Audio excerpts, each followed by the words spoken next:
Hello everyone and welcome to a jam-packed episode of Kick It, where we finally look at the long-awaited Hat in Time, and a whole lot more. So, let's get started. First off, following its reveal last year, Scorn was funded by Kickstarter this past month.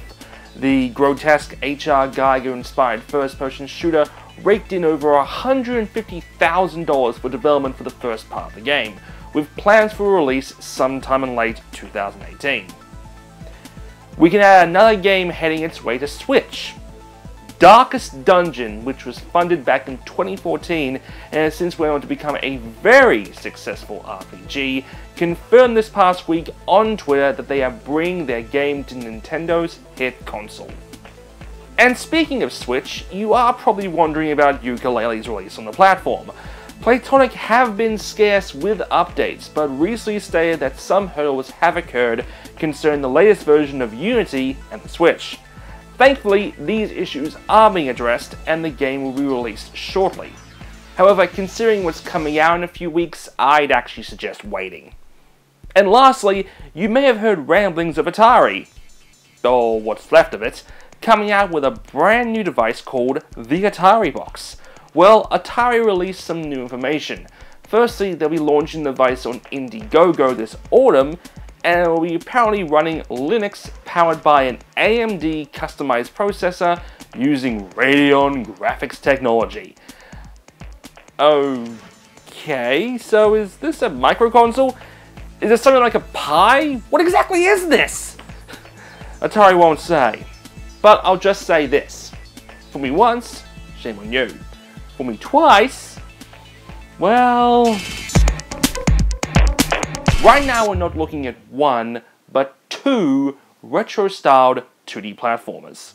The first one is Flynn, Son of Crimson, a 2D Metroidvania-style game developed by Studio Thunderhorse.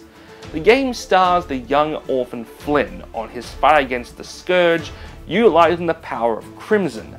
The power takes the form of many weapons that can be switched on the fly, like a sword, axe, bow, and you can ride around on your mystical loyal companion Dex. I will say the retro-style sprites work well with the fast-paced and fluid combat. Playing through the demo supplied by Thunderhorse, I got the hang of combat quick smart, although changing to the right weapon can get a bit hectic at times. As a suggestion, I wouldn't mind a Muramasa-style switch attack, but overall it was simple pick-up-and-play action with an amazingly detailed retro design. There's a reason we see so many 2D/retro/Metroidvania titles on Kickstarter. They just work and are easier and cheaper to develop for, compared to something like a 3D platformer. Which is why Flynn are asking for a reasonable $40,000. With the game available for $15 and they're less than $10K away from their goal. And at $50,000, they will also support Xbox and PS4. Sadly, no Switch support, as the game's engine Game Maker Studio 2 is not supported on the console. But hopefully that changes later. Our second game is Intrepid Izzy, being developed by Seedi Games for PS4, PC, and amazingly, Dreamcast! Dreamcast, 15 years dead and still going strong. Unlike Flynn, however, Izzy is utilizing HD detailed sprites. It looks to be a simple yet entertaining platformer. What is Izzy's unique hook though is a wide variety of costumes, like a ninja outfit that allows her to wear a katana, a squirrel costume that helps her glide, or a vampire costume that turns her into a bat? Wait a second. She has purple hair! Shantae, is that you? Get out! You've already made $1 million on Kickstarter. You've had your turn. Okay, in all seriousness, I was actually lucky enough to sit down with the game for a bit. Thanks, Seedi. And like I said, it's a fairly simple platformer. She can jump, punch, kick, and even throw a Hadouken. But to do her power moves, you need to collect crystals to fill up a meter. But in the case of the bat, if you turn into it, you have to wait until the move finishes, so if you accidentally transform, like I did by pressing A twice, you've just wasted half your meter. With a goal of €35,000 and them only made about a third of that, with less than 20 days to go, I'm pushing for this game, because what's better than giving the Dreamcast more games? And you can get a physical version for it for like $30, with the Steam version for just $15. I wish both of these projects the best of luck. We mentioned earlier about the Atari box and really having no idea what the damn thing is. Well, this device is different. Introducing Seedi. It's a brand new retro gaming system with a difference. A built-in CD drive to play your classic disc games as well as all your ROMs. Now, you're probably getting some red flags about this, especially after the whole retro engine fiasco, but hear me out. After an extensive conversation with the folks behind this, I can confirm a few things. One, the main board is in fact an Orange Pi Lite, but, in all honesty, that isn't a problem. My issue with the Sigma was that they straight up took a board as is, slapped a cheap Genesis cape, ripped off free software, and outright denied they were using a Pi. The folks behind Seedi have been very forthcoming and honest. Using Pis isn't a big issue, honestly. It's definitely more cost-effective than designing a motherboard from scratch. And while Sigma just used open source software willy-nilly, Seedi are at least trying to keep this on the up and up, with them licensing RetroArch and all GPU corresponding emulators like PCSX Rearmed and Genesis Plus GX. This is also why SNES isn't supported, with SNES 9X not available for licensing. Out of the box, devices like PlayStation, Turbo, and Sega CD will be supported. They have also alluded at the potential of supporting systems like Jaguar, Amiga 32, and even Saturn. Yeah, I'm not holding my breath about that last one. They're on Indiegogo asking for $50,000, with you being able to get one of their systems for $125. This device will be what you're looking for if you still want to use your classic game discs, and even be able to save them to the device, and just stick of waiting for news of Polymaker. Like, seriously, where the hell is it? Major props to Chris and Brian for being so transparent and open with development, and I hope you guys make it. Before we head to the main event, another long-awaited Kickstarter game has finally left early access. The Road Rash spiritual sequel, Road Redemption, has finally released its full version on Steam, with console versions planned for next year. Although I doubt the Wii U and 360 will still be getting it. Redemption revolves around rival bikie gangs and a mysterious assassin responsible for taking out the head of a drug cartel. A multi-million-dollar bounty is put on the assassin's head, and every bikie is vying for it. If you've played Road Rash, then you should be somewhat familiar with the gameplay, barreling down the highway and beating everyone that comes your way. You have a variety of weapons with melee, firearms, and even explosives. The handling of the bikes themselves is very tight, so there isn't much worry making those sharp corners and beating your rival bikies in the head with a lead pipe.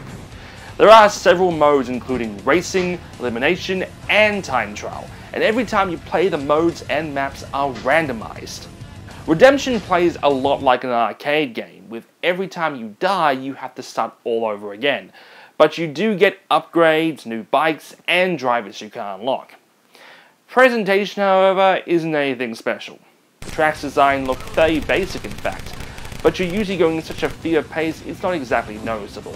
And for $20, you'll definitely be getting a lot of brutal fun out of this. But, seriously? Shovel Knight's in this? Is there anything he isn't in these days? It's been over 5 years now since Hand Time got funded through Kickstarter.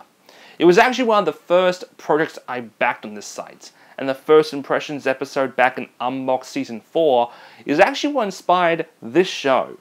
So it's great to see Gears for Breakfast finally release the finished version. Hand Time stars the mysterious Hat Kid, who is flying home on her personal spaceship when a mafia smashes open her ship's window, sending her and all her hourglasses, which she uses to fuel her ship, out with her. Hat Kid lands in Mafia Town and makes quick buddies with Mustache Girl, and even quicker enemies with her when you refuse to use your hourglasses to stop the Mafia. Graphically, the game looks an absolute treat, vibrant and colourful, which goes to show that Unreal 3 still has plenty of potential in it. Gameplay seems to be a cross between Super Mario Sunshine with a dash of rareware. I played through the game using my Switch Pro controller, and Hat Kid maneuvered quite easy throughout Mafia Town and the other lands. Combat is simple enough with Hat Kid armed with an all-powerful umbrella, whacking all sorts of enemies. She also has a jump dive attack that you can chain together. As you travel throughout those numerous worlds to get your hourglasses back, you acquire additional powers through hats, which you make by collecting yarn. These allow you to run faster, throw bombs, and ice stomp, as well as attaching badges to help with attack cooldown and enabling a hook shot. There are also these hidden levels directly inspired by those brutal levels in Mario Sunshine. Thankfully, they were smart enough to remove lives from the equation. The camera works similar to Mario Sunshine. Instead of a full 360 rotation, up and down bring the camera closer and further away. It can get some getting used to, but after a while I was just cruising with it. In fact, if you have a Mayflash Wii U adapter, you can straight up use a GameCube controller with this game. Hand Time looks to be an incredibly well-polished, fun yet challenging love letter to the 3D platformers of generations past. But I'm sure you're asking me, how does it compare to Ukulele? Well, I wouldn't know, as Playtonic still haven't released it on Switch. God damn it, you pieces of... Sorry. There are of course some nitpicks. While its length is nothing compared to its comparisons, that just allows for a more concentrated campaign. However, I feel Hat Kid's movement speed can feel a bit sluggish, even with the dash hat on, and some of the platforming is just too precise. Despite those minor issues, Hand Time is probably one of the most well-polished Kickstarter games I've played in a long time, with no real nagging issues or any controversial backlashes during the campaign. It's just a sweet, fun game full of Russian mafia cooks, bird movie producers, and evil forest spirits. And it's definitely worth your time. Well folks, that's it for me this week on Kick It. Thanks for watching, and I'll see you all next time.